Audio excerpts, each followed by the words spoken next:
है कोई गुलशा आपके संपर्क में? हमारे संपर्क में नहीं है। इनकी डिससेटिस्फेक्शन से गुलशा क्रिएट हो, इसी प्रॉब्लम है। नेशनल कॉन्फ्रेंस की लीडरशिप जो है वो सेल्फ सेंटर्ड जो है वो पहले होती है। उनको अपना जो है वो फायदा पहले होना चाहिए, फिर उसके बाद पार्टी का सोचेंगे। भारतीय जनता पार्टी जो है वो पार्टी को पहले रखती है और अपने आप को बाद में रखती है।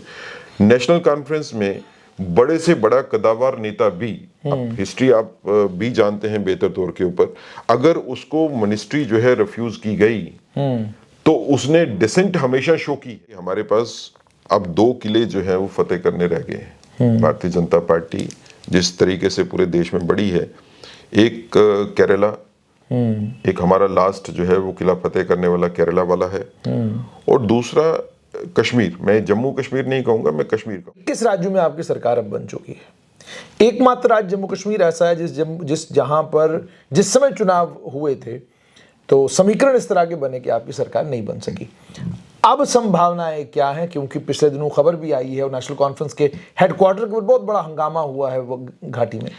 क्या जम्मू कश्मीर में भी आप कोशिश करेंगे, सरकार नहीं करेंगे? इस तरह का कोई उनका वीडियो जो सोशल मीडिया पर वायरल है और कई गुजर एक्टिविस्टों ने उस पर वीडियो बनाकर कहा, आपत्ति का इजहार भी किया है और यह भी कहा है कि इससे साफ संकेत लग रहे हैं कि भारतीय जनता पार्टी के नेता की सोच जो है गुजर बकरवाल समुदाय के प्रति कैसी। कश्मीर के नहीं है, भारत के भी नहीं है, तो कल आप कहोगे कि रोहिंग्यास को भी जो है वो यहाँ पे वोट कर अधिकार मिल जाना चाहिए, वो सर से जो है वो बाहर नहीं है कि वो भारतीय है, उसको वोट कैसे दे सकते हो? क्या भारतीय इलेक्शनों में वोट जो है वो पाकिस्तानी आके डालेंगे? ऐसा तो नहीं। 21 राज्यों में भारतीय जनता पार्टी की सरकार बन गई है। वेस्ट बंगाल में अभूतपूर्व बहुत बड़ा और प्रचंड बहुमत जो है भारतीय जनता पार्टी को वेस्ट बंगाल के लोगों ने दिया है।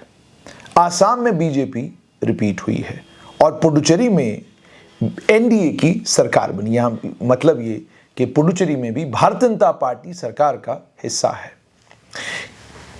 इसके मानी क्या है? इसके मतलब क्या है? क्या वाकई जो आरोप भारतीय जनता पार्टी के ऊपर लग रहा है कि पश्चिमी बंगाल में मुस्लिम बैशिंग करके चुनाव जीता है, आसाम में भी उसी फॉर्मूले को लागू किया है, और क्या इस सब का असर जम्मू कश्मीर पर पड़ेगा? इस सब पर बात करने के लिए मेरे साथ भारतीय जनता पार्टी के मुख्य प्रवक्ता सुनील सेठी। सेठ साहब बहुत बहुत शुक्रिया। सबसे पहले तो बहुत बहुत बधाई आपको पश्चिम बंगाल, आसाम और पुडुचेरी के लिए। Thank you. क्या इसमें कितनी सच्चाई है? आपके ऊपर आरोप ये लग रहा है कि आपने मुस्लिम बैशिंग की, मुसलमानों को आप कॉर्नर कर रहे हैं और कॉर्नर करके आप ये चुनाव जीत रहे हैं। देखें, ये धारणा भी गलत है और जो ऐसे सोचते हैं वो मुझे लगता है कि नेगेटिव पॉलिटिक्स की तरफ जाना चाहते हैं। मुस्लिम बैशिंग नाम की कोई चीज़ इंडियन पॉलिटिक्स में एग्जिस्ट नहीं करती। आप सिंपल सा इसमें सोचिए कि क्या कहने का ये मतलब है कि जितने सारे के सारे मुसलमान हैं सभी ने बीजेपी के अगेंस्ट वोट डाल दिया, और जितने सारे हिंदू हैं क्या उन्होंने बीजेपी के फेवर में वोट डाल दिया? ऐसा नहीं है। अगर वेस्ट बंगाल की आप सिनेरियो को देखें, पॉलिटिकल सिनेरियो को, भारतीय जनता पार्टी वहां से भी जीत के आई है जहां पे मुस्लिम मेजॉरिटी है। बड़ी तादाद में मुस्लिम वोटर्स ने भी भारतीय जनता पार्टी को वोट डाला है, और वेस्ट बंगाल में टीएमसी उन इलाकों से जीत के आई है जहां से हिंदू मेजॉरिटी है, तो फिर वहां से कैसे जीत सकते हैं? ये धारणा कि हिंदू जो है वो मुस्लिम विरोधी हो गया किसी भी पॉलिटिकल मूवमेंट के चलते या किसी पॉलिटिकल आइडियोलॉजी से, मुझे लगता है कि वो हिंदू का अपमान करने वाली बात है। हिंदू कभी भी एंटी मुस्लिम था नहीं, ना कभी होगा। और इसी तरह ये कहना कि मुस्लिम्स जो है वो स्ट्रेटेजिकली वोट जो है वो बीजेपी के साथ डाल देंगे या कोई हिंदुत्व के आइडिया के ऊपर चल के डाल देंगे, वो भी मुसलमान कम्युनिटी को कम आंकने वाली बात है। भारतीय राजनीति में ये चीज़ें नहीं होती। कम्युनिटीज़ आपस में एक दूसरे के साथ नहीं लड़ती हैं। जो चीज़ इसको बनाने की कोशिश कर रहे हैं वो शायद एक ऐसी पिक्चर इंडिया की पूरे वर्ल्ड में देना चाहते हैं जिससे कि भारत की छवि को नुकसान हो। उसके अलावा इसमें राजनीति, ये ठीक है कि भारतीय जनता पार्टी की जिस तरह की जीत जो है वेस्ट बंगाल में आई है, उस तरह की जीत की उम्मीद जो है वो बड़े लोग नहीं करते थे। जो हमारे सियासी विरोधी थे उनको तो लगता था कि भारतीय जनता पार्टी जो है वो 100 भी क्रॉस नहीं करेगी। अब यकदम ऐसी क्या चीज़ हो गई कि भारतीय जनता पार्टी जो है वो बंगाल में भी जीत जाती है, भारतीय जनता पार्टी जो है वो असम में भी जीत जाती है, भारतीय जनता पार्टी जो है वो पुडुचेरी में भी जीत जाती है, और तमिलनाडु में वो पार्टी जो भारतीय जनता पार्टी को गालियां निकालती हैं वो हार जाती हैं। एक कंसिस्टेंसी देखिए कि जो आदमी प्रधानमंत्री के खिलाफ बोलता है, जो पॉलिटिकल पार्टी प्रधानमंत्री के खिलाफ अपशब्द इस्तेमाल करती है, जनता उसको एक्सेप्ट नहीं करती। इस इलेक्शन ने वो प्रूव कर दिया। अगर वेस्ट बंगाल में टीएमसी जो है वो मोदी जी को गालियां निकालती हैं, तो लोगों ने इसका विरोध किया कि एक देश के नेता हैं जिसकी छवि इतनी बड़ी है पूरे विश्व में कि उनको माना जाता है कि वो विश्व के नेता है, वो भारत के नेता से उठ के विश्व के नेता बन गए। इतनी बड़ी जिनके साथ जो है वो जन सलाब है, लोगों की आस्था है, उनके खिलाफ अगर अपशब्द बोलेंगे, गाली गलौज करेंगे, तो उसका मुकाबला में लोग जो है वो अपना वोट डाल के प्रूव करते हैं कि हम मोदी जी के साथ खड़े हैं। विपक्ष आप पे आरोप ये लगाता है कि चीफ इलेक्शन कमीशन ने पहले तो वोट काटे लगभग 27 लाख के करीब, उसके बाद दूसरा आरोप ये लगता है कि एनआईए वहाँ पर थी, उसके बाद तीसरा आरोप ये लगता है कि सीआरपीएफ वहाँ पर थी, और कहा जाता है कि ये एक तरह से पूरी केंद्र सरकार जो है वो चुनाव लड़ रही थी ममता के खिलाफ। देखिए, केंद्रीय सरकार चुनाव नहीं लड़ती, पार्टियां चुनाव लड़ती हैं। भारतीय जनता पार्टी, ये ठीक है कि एकजुट होकर हमने बंगाल में इलेक्शन लड़ा, भारतीय जनता पार्टी ने अपनी पूरी ताकत झोंकी। जम्मू कश्मीर से भी बड़े राजनेता जो हैं वो बंगाल में जाके बैठे हुए थे, जिन्होंने बंगाल में काम किया। इसी तरह पूरे देश से सारा नेतृत्व भारतीय जनता पार्टी का वेस्ट बंगाल में जो है वो चुनावों में उन्होंने अपनी पूरी ताकत लगा दी। देखिए, वेस्ट बंगाल हमारे लिए सिर्फ एक स्टेट नहीं थी, दैट वाज ए स्टेटमेंट, क्योंकि हमारे संस्थापक वहां से आते हैं।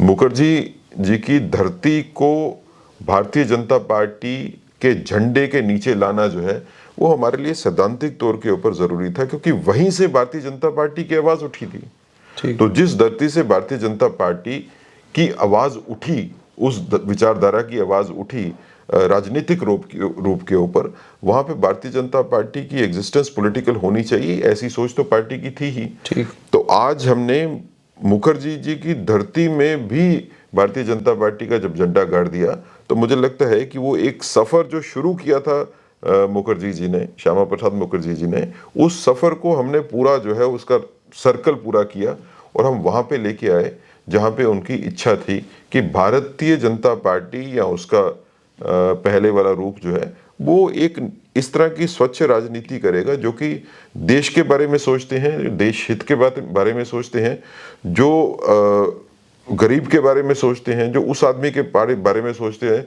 जो पंक्ति में सबसे लास्ट में खड़ा है। लेकिन तो विचारधारा की जीत है, इसमें कोई पॉलिटिक्स देखने की बात नहीं है। हम विचारधारा की लड़ाई लड़ते हैं, सत्ता की लड़ाई नहीं लड़ते। कांग्रेस ने आरोप लगाया है, कांग्रेस के नेता राहुल गांधी ने ट्वीट भी किया, नेता प्रतिपक्ष भी, उन्होंने कहा है कि बंगाल और आसाम दोनों जगह चुनाव लूटे गए हैं। उन्होंने उदाहरण दिया है, कहा कि बंगाल में ममता को हराने के लिए पूरा साम दाम दंड भेद बीजेपी ने सब कुछ इस्तेमाल किया, और आसाम में मतलब वो कहते हैं कि बाकी राज्यों में सरकारों के खिलाफ एंटी इनकम्बेंसी है, सरकारें हार जाती हैं, लेकिन केवल भारतीय जनता पार्टी की सरकारें हैं जिनके खिलाफ कोई एंटी इनकम्बेंसी नहीं होती, वो चुनाव जीतते रहते हैं। और उसके बाद वो उदाहरण देते हैं कि आप इनके वक्तव्य देखिए आपके लीडरों के, कि शुभेंदु अधिकारी चुनाव जीतने के फौरन बाद कहते हैं मुझे तो हिंदुओं ने वोट डाला, वो कट्टरवादी हैं, उन्होंने मुझे वोट नहीं डाला, कट्टरवादियों ने जो है वोट टीएमसी को डाला। इसी तरीके से हेमंत बिस्वा शर्मा पूरा कैंपेन जो उन्होंने रन करा, वो कैंपेन में पहले उन्होंने एक वीडियो डाला जिसमें वो दिखा रहे हैं कि सामने एक टोपी वाला उसको गोली मार रहे हैं। तो इस तरीके से your campaign remains orchestrated around यही मुस्लिम बैशिंग, और उसके बाद इस तरीके से जो है आप चुनाव जीतो। ये राहुल गांधी ने आप पर आरोप लगाया। देखिए, ऐसा है कि राहुल गांधी जी की बातों में दो जो पहलू निकलते हैं, दोनों का एक एक करके जवाब देते हैं। एक तो यह है कि anti incumbency Bharatiya Janata party पे इफेक्ट नहीं करता है, एंटी इनकम्बेंसी बाकी जगह पे इफेक्ट करता है। एंटी इनकम्बेंसी जो है वो केरला में इफेक्ट कर गया, एंटी इनकम्बेंसी तमिलनाडु में इफेक्ट कर गया, लेकिन भारतीय जनता पार्टी जिन राज्यों में सत्ता में है वहाँ पे एंटी इनकम्बेंसी नहीं होती। इस एंटी इनकम्बेंस के नहीं होने का मतलब है कि लोग मुतमईन हैं एडमिनिस्ट्रेशन से, लोग मुतमईन है गवर्नमेंट की परफॉर्मेंस से। ठीक। जहां पे लोग मुतमईन गवर्नमेंट की परफॉर्मेंस से नहीं होते वहां पे गवर्नमेंट को चेंज करते हैं। ठीक। तो भारतीय जनता पार्टी के कार्य करने का तरीका जो है वो ऐसा है कि लोगों को सेटिस्फेक्शन होती है कि एडमिनिस्ट्रेशन जो है वो उनके लिए काम कर रही है, सजग है। ठीक। सिर्फ हेट्रेड की पॉलिटिक्स से इलेक्शन जीते जा सकते हैं, ये बिल्कुल गलत स्टेटमेंट है। ऐसा तो वो आदमी बात करेगा जिसको पॉलिटिक्स की समझ नहीं है। दूसरी बात है कि ये कहना कि किसी पर्टिकुलर लीडर ने कोई पर्टिकुलर स्टेटमेंट दी, ये ठीक है कि भारतीय जनता पार्टी जो है वो उग्रवाद की पॉलिटिक्स के खिलाफ है। तो अगर किसी ने कोई इलेक्शन के चलते हुए इलेक्शन के बाद वो बयान दिया है कि कोई उग्रवाद की धारा वाले जो है उन्होंने मेरे को वोट नहीं डाला, तो उसको समुदाय विशेष के बारे में लेके मत सोचिए। मुस्लिम समाज में भी कुछ लोग होंगे जो उग्रवाद की धारा के साथ होंगे, कुछ जो है वो उग्रवादी नहीं धारा के साथ नहीं है। इसी तरह हिंदू समाज में भी वो तत्व है जो चाहता है कि सारे का सारा समाज आपस में जुड़ के रहे। हेट्रेड की पॉलिटिक्स जो है वो भारतीय जनता पार्टी उसको अपोज करती रही है। हमने तो सहन किया है हेट्रेड की पॉलिटिक्स को, अभी भी कर रहे हैं। बावजूद इसके कि हम सत्ता में हैं, हम तो लगातार हेट्रेड के अगेंस्ट ही लड़ते आ रहे हैं। और राहुल गांधी जी जब बात करते हैं कि इलेक्शंस को मैनिपुलेट करने की, क्या राहुल गांधी जी के पास मॉरल जो है वो कैपेसिटी और कन्विक्शन है ये बात करने की? कांग्रेस का इतिहास उनको पता है कि कांग्रेस कैसे इलेक्शंस को मैनिपुलेट करती रही है, कैसे लोगों के वोट जो है वो कहीं जाते थे, लेकिन राजनीति जो है उसकी सत्ता जो है उसकी भागडोर कांग्रेस के पास ही रहती थी। इमरजेंसी देने वाले इस देश को आज बात कर रहे हैं कि फ्री वोट्स जो हैं उसके ऊपर डाउट क्रिएट करने की कोशिश कर रहे हैं। अब अगर SIR के माध्यम से वोट कटे, मैं मानता हूं चलो वोट काटे हैं, बंगाल में भी कटे और असम में भी कटे, क्या ये सारे वोट जो कटे हैं ये भारतीय जनता पार्टी के विरोधी थे? क्या भारतीय जनता पार्टी को जो वोट पड़ते थे वो नहीं कटे? क्या कोई ऐसा मापदंड हो सकता है जिससे पता चले कि कौन सा वोट किस पार्टी को पड़ना है और उसको काट दो? ऐसा है कि SIR के माध्यम से एक तरीका तय किया गया कि किन लोगों को वोट का राइट है और किन लोगों को वोट का राइट जो गलत तरीके से मिला है उनको नहीं मिलना चाहिए। ठीक। अब इतना डेमोक्रेसी के साथ सबसे बड़ा मजाक ये होगा कि जिसको वोट का राइट नहीं मिलना चाहिए कानूनी तौर के ऊपर, उसको वोट का राइट दिया जाता है ताकि वो इलेक्शन को मैनिपुलेट करे। तो इलेक्शन की मैनिपुलेशन जो होती थी वो सर के आने से पहले होती थी। ठीक। जब SIR से मैनिपुलेशन इलेक्शन की दूर की गई तो प्रॉब्लम किन लोगों का है? जो उन वोटों के माध्यम से जीतते रहे हैं जिन लोगों को वोट का राइट नहीं होना चाहिए कानूनी तौर के ऊपर। ठीक। तो अगर आप उन लोगों के वोट के ऊपर जीतते हो जो बांग्लादेश से आए हैं, जो म्यांमार से आए हैं, जो भारतीय नागरिकता जिनके पास नहीं है, तो फिर आपके पास रीजन है ये कहने का कि हमारे वोट आपने काट दिए, क्योंकि फिर आपको लगता है कि वो तो वोट आप ही के हैं जो बांग्लादेश से और म्यांमार से आए, जिन्होंने आपको खुद ला के बिठाया। किसी भारतीय का अगर वोट कटा तो उसके पास विकल्प मौजूद था, वो अपना प्रूफ दे के अपना वोट जो है वो दोबारा बनवा सकता था। बनवाया, लाखों लोगों ने बनवाया भी, लेकिन प्रूफ देके। जिसके पास प्रूफ नहीं है कि वो भारतीय है उसको वोट कैसे दे सकते हो? क्या भारतीय इलेक्शनों में वोट जो है वो पाकिस्तानी आके डालेंगे? ऐसा तो नहीं होगा। अब जम्मू में भी प्रॉब्लम है कि जम्मू में रोहिंग्या बस्ती यहाँ पे बना दी। अब वो लोग जम्मू कश्मीर के नहीं हैं, भारत के भी नहीं हैं। तो कल आप कहोगे कि रोहिंग्यास को भी जो है वो यहाँ पे वोट कर अधिकार मिल जाना चाहिए, वो सर से जो है वो बाहर नहीं निकल जाए, तो ये तो गलत बात है। लेकिन सर साहब मुझे बताइए कि अब आते हैं जम्मू कश्मीर के ऊपर। कल आपके एक MLA, भारतीय जनता पार्टी के MLA का वीडियो वायरल हो रहा है सोशल मीडिया के ऊपर। उसमें बताया जा रहा है कि उन्होंने गुज्जर बकरवाल समुदाय के ऊपर कोई टिप्पणी की है और टिप्पणी करके उस समुदाय को लेकर ये कहा है कि हम इनको बर्दाश्त अब नहीं करेंगे। इस तरह का कोई उनका वीडियो जो सोशल मीडिया पर वायरल है और कई गुज्जर एक्टिविस्टों ने उस पर वीडियो बनाकर कहा है, आपत्ति का इजहार भी किया है और ये भी कहा है कि इससे साफ संकेत लग रहे हैं कि भारतीय जनता पार्टी के नेता की सोच जो है गुज्जर बकरवाल समुदाय के प्रति कैसी है। देखिए, मैं आधिकारिक तौर के ऊपर पार्टी की तरफ से आपको ये कहना चाहता हूँ कि गुज्जर बकरवाल कम्युनिटी का हम सम्मान करते हैं और आतंकवाद के खिलाफ लड़ाई में गुज्जर बकरवाल कम्युनिटी जो है वो सबसे आगे रही है। ठीक। वो पुंछ राजौरी के इलाके हों, कश्मीर के कुछ इलाके हों, यहाँ पे गुज्जर बकरवाल कम्युनिटी जो है वो सक्रिय रहती है। इन्होंने बड़ी कुर्बानियां दी हैं। गुज्जर बकरवाल कम्युनिटी के काफी लोगों की जान गई है आतंकवाद के साथ के खिलाफ लड़ते हुए। गुज्जर बकरवाल कम्युनिटी के काफी ज्यादा लोग जो है वो पुलिस फोर्स में हैं, और अगर आप रिकॉर्ड देखेंगे तो पुलिस फोर्स में जो लोग शहीद हुए हैं उसमें बड़ी तादाद में नंबर जो है तो फिर आपके वो एमएलए क्या कह रहे हैं? बकरवाल कम्युनिटी के लोगों को आता है। ये किसी की पर्सनल राय हो सकती है, ये पार्टी की राय नहीं है। पार्टी सम्मान करती है गुज्जर बकरवाल कम्युनिटी का, जिन्होंने आतंकवाद के इसी खिलाफ समुदाय लड़ाई से में आपके एक अपनी- मेंबर पार्लियामेंट भी हैं, गुलाम अली खटाना। बिल्कुल है, हम मानते हैं। इसीलिए तो मैं कहता हूं कि हम मानते हैं कि गुजरवाल बकरवाल कम्युनिटी की जो है वो बड़ी कंट्रीब्यूशन है जम्मू कश्मीर के लिए और भारत के लिए, उसको नकारा नहीं जा सकता है। किस परिप्रेक्ष्य में नेताजी ने बयान दे दिया वो उनकी अपनी जाती राय हो सकती है, मैं उसको कोई डिफेंड नहीं कर रहा हूं, लेकिन वो भारतीय जनता पार्टी की आधिकारिक ये मानना नहीं है। सेठ साहब, अब ये बताइएगा कि चुनाव के नतीजे तो आ गए, बंगाल में, आसाम में, 21 राज्यों में आपकी सरकार अब बन चुकी है। एकमात्र राज्य जम्मू कश्मीर ऐसा है जिस समय चुनाव हुए थे तो समीकरण इस तरह के बने कि आपकी सरकार नहीं बन सकी। अब संभावनाएं क्या हैं, क्योंकि पिछले दिनों खबर भी आई है और नेशनल कॉन्फ्रेंस के हेडक्वार्टर के ऊपर बहुत बड़ा हंगामा हुआ है वो घाटी में। क्या जम्मू कश्मीर में भी आप कोशिश करेंगे सरकार बनाने की? अब देखिए, ऐसा है कि हमारे पास अब 2 किले जो है वो फतेह करने रह गए हैं। भारतीय जनता पार्टी जिस तरीके से पूरे देश में बढ़ी है, एक केरला, एक हमारा लास्ट जो है वो किला फतेह करने वाला केरला वाला है, और दूसरा कश्मीर। मैं जम्मू कश्मीर नहीं कहूंगा, मैं कश्मीर कहूंगा।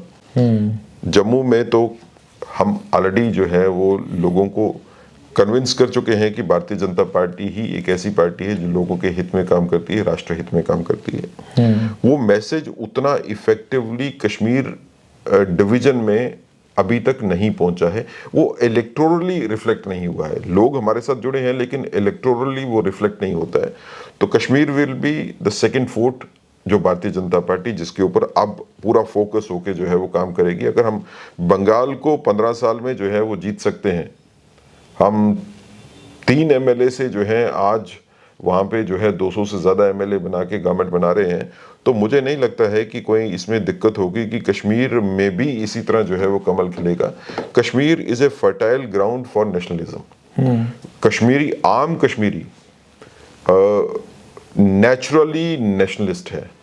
कुछ उसमें एक्सेप्शन ज़रूर होंगी, मैं उसमें मानने में मुझे कोई एतराज़ नहीं है, लेकिन कश्मीरी को ब्रांड एंटी नेशनल जो करते पर हैं, अब सरकार बनाने की कोशिश करेंगे अगले 2 बिल्कुल साल? करेंगे। सरकार बनाना राजनीति में अगर हैं तो हम राजनीति में इसीलिए हैं कि सरकार बनाएं और लोगों की जिंदगी को एक डायरेक्शन दें अपने सिद्धांतों के हिसाब से। क्या आपको लग रहा है कि ऐसे हालात हैं जम्मू कश्मीर में जिसमें आप नेशनल कॉन्फ्रेंस में से या जो उनके साथ हिमायती इस वक्त उनको अपने साथ जोड़ पाएंगे? क्योंकि आपको नंबर्स जो आपके हैं वो आपके हक में नहीं है। आपको लगभग कोई 18 के करीब 16-17 के करीब लोगों की जरूरत है चुनाव सरकार बनाने के लिए। मैं जब आपसे बात करता हूं, मैं सैद्धांतिक तौर के ऊपर बात करता हूं कि भारतीय जनता पार्टी कश्मीर में भी जीतेगी और अपनी गवर्नमेंट, हम स्टेबल गवर्नमेंट बनाएंगे अपने दम के ऊपर, किसी सहारे के बगैर, किसी अलायंस के बगैर।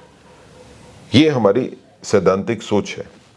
ये अगले इलेक्शन में होगा या उसके अगले इलेक्शन में होगा, लेकिन होगा पक्का। तो आप भी वाली सरकार डिस्टेबलाइज करने की कोशिश आप कर रहे हैं, ऐसा आरोप नेशनल कॉन्फ्रेंस लगा रही है। डिस्टेबलाइज करने के लिए भारतीय जनता पार्टी बिल्कुल कोई एफर्ट नहीं कर रही, ना हमारी कोई एफर्ट है, ना हमारी कोई ऐसी सोच है।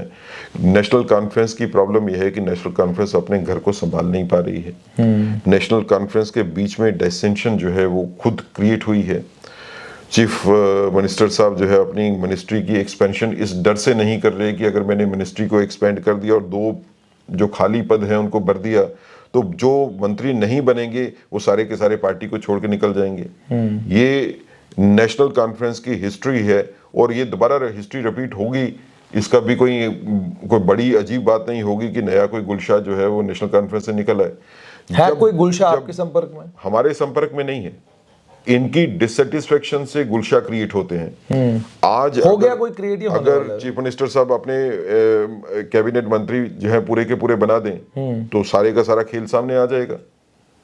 अब अगर हमारे साथ कोई हो तो आज डिसेंशन कर दे, कोई नहीं करेगा, ठीक। आज तो कोई नहीं छोड़ रहा है, लेकिन जैसे ही कैबिनेट पूरी होगी तो इनके बीच में वो नेतागण जिनकी एस्पिरेशंस है कि उनको मिनिस्टर बनाया जाए, वो नेतागण को रिप्लाई क्या करोगे?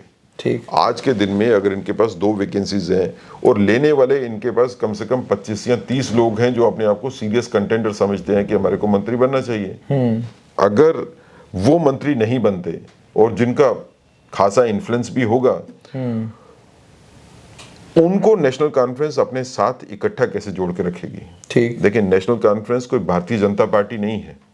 भारतीय जनता पार्टी में डिसेंशन नहीं होती, कोई मंत्री बनेगा या नहीं बनेगा, भारतीय जनता पार्टी के कोई ग्रुप टूट के दूसरी पार्टियों में नहीं जाते। ठीक। We are together not to become ministers, हम सैद्धांतिक तौर के ऊपर इकट्ठे हैं। नेशनल कॉन्फ्रेंस में मैं ये it is a party which has dedicated workforce, उसमें मुझे कोई इतराज नहीं है मानने के लिए, उनके अपने सिद्धांत है वो मानने के लिए भी मुझे इतराज नहीं है, लेकिन बेसिक प्रॉब्लम है नेशनल कॉन्फ्रेंस की लीडरशिप जो है वो सेल्फ सेंटर्ड जो है वो पहले होती है, उनको अपना जो है वो फायदा पहले होना चाहिए, फिर उसके बाद पार्टी का सोचेंगे। भारतीय जनता पार्टी जो है वो पार्टी को पहले रखती है और अपने आप को बाद में रखती है।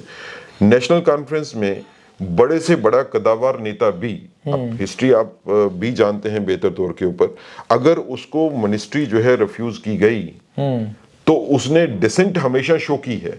ठीक। वो पार्टी को छोड़ के जाने में उसको कभी एतराज नहीं हुआ नेशनल कॉन्फ्रेंस के बड़े से बड़े नेता को भी। तो आप तो हर एक को अपनी पार्टी में लेने के लिए हम अभी तैयार रहते हैं। हम अभी नेशनल कॉन्फ्रेंस में से कोई ना किसी को तोड़ना चाहते हैं ना किसी को अपनी पार्टी में लेना चाहते हैं। नेशनल कॉन्फ्रेंस अगर अपने वेट से ही टूट जाएगी तो वो अलग बात है। अगर टूट जाती है तो आप सरकार बनाएंगे? मैं उसमें नहीं कह सकता हूँ कि फ्यूचर में क्या होगा या क्या नहीं होगा, लेकिन हमारी तरफ से अपनी तरफ से कोई एफर्ट नहीं है नेशनल कॉन्फ्रेंस को तोड़ के अपनी गवर्नमेंट बनाने की। अगर उमर साहब को ये लगता है कि नेशनल कॉन्फ्रेंस भी वैसा ही सिद्धांत को रखती है जैसा भारतीय जनता पार्टी रखती है कि जिसमें नेतागण अपनी सेल्फ को पीछे रखेंगे और पार्टी को आगे रखेंगे, तो बना दें अपनी पूरी कैबिनेट। आज 2 साल तकरीबन होने वाले हैं, तो इतने में आप बगैर पूरी कैबिनेट के कैसे चल रहे हो? आपके कई जो है डिपार्टमेंट जो है वो इसलिए अंडर परफॉर्म कर रहे हैं क्योंकि मंत्री नहीं है। आपने एक मंत्रियों को 5-5 डिपार्टमेंट देके रखे। आप मंत्री बनाओ, पूरी कैबिनेट पूरी करो और फिर प्रूव करो कि नेशनल कॉन्फ्रेंस के जो नेतागण हैं वो पर्सनल इंटरेस्ट को पीछे रखते हैं और पार्टी के इंटरेस्ट को आगे रखते हैं। आप कभी नहीं कर पाओगे। यानी आपको लगता है कि अगर ऐसा हुआ तो संभावनाएं हैं कि बीजेपी की सरकार जम्मू, क्योंकि अभी तो आपका कैडर और आपकी लीडरशिप तो जाहिर सी बात है जबरदस्त, उनको इस वक्त एक बूस्ट मिला होगा बिकॉज ऑफ दीज विंस। नहीं, देखिए, ये बूस्ट जो हमारे को मिला है वो बूस्ट ये मिला है कि अब हम इलेक्शंस की तैयारी करें और कश्मीर में भी हम इलेक्शंस जीत के आए। अगर हम बंगाल में इलेक्शन जीत सकते हैं तो कोई रीज़न नहीं है कि हम कश्मीर में इलेक्शन नहीं जीत सकते। भारतीय जनता पार्टी की गवर्नमेंट बने जम्मू कश्मीर में वो ज़रूरी है, लेकिन जिस तरह से मैं सोचता हूँ पार्टी की सोच ये है कि हम अपने दम पे गवर्नमेंट बनाएं, अपनी मेजॉरिटी के साथ गवर्नमेंट बनाएं, वही स्टेबल गवर्नमेंट होगी और फिर उसमें हम वो काम कर सकेंगे जो हम काम करना चाहते हैं जम्मू कश्मीर में। अलायंस के बारे में हम नहीं सोचते, लेकिन वक्त क्या चीज़ दिखा दे वो कहना भी मुश्किल है। बहुत बहुत शुक्रिया। तो आपने सुन लिया, ये थे भारतीय जनता पार्टी के मुख्य प्रवक्ता सीनियर एडवोकेट सुनील सेठी, जिन्होंने ये संकेत दे दिया है कि जम्मू कश्मीर में भी बड़ा खेला हो सकता है।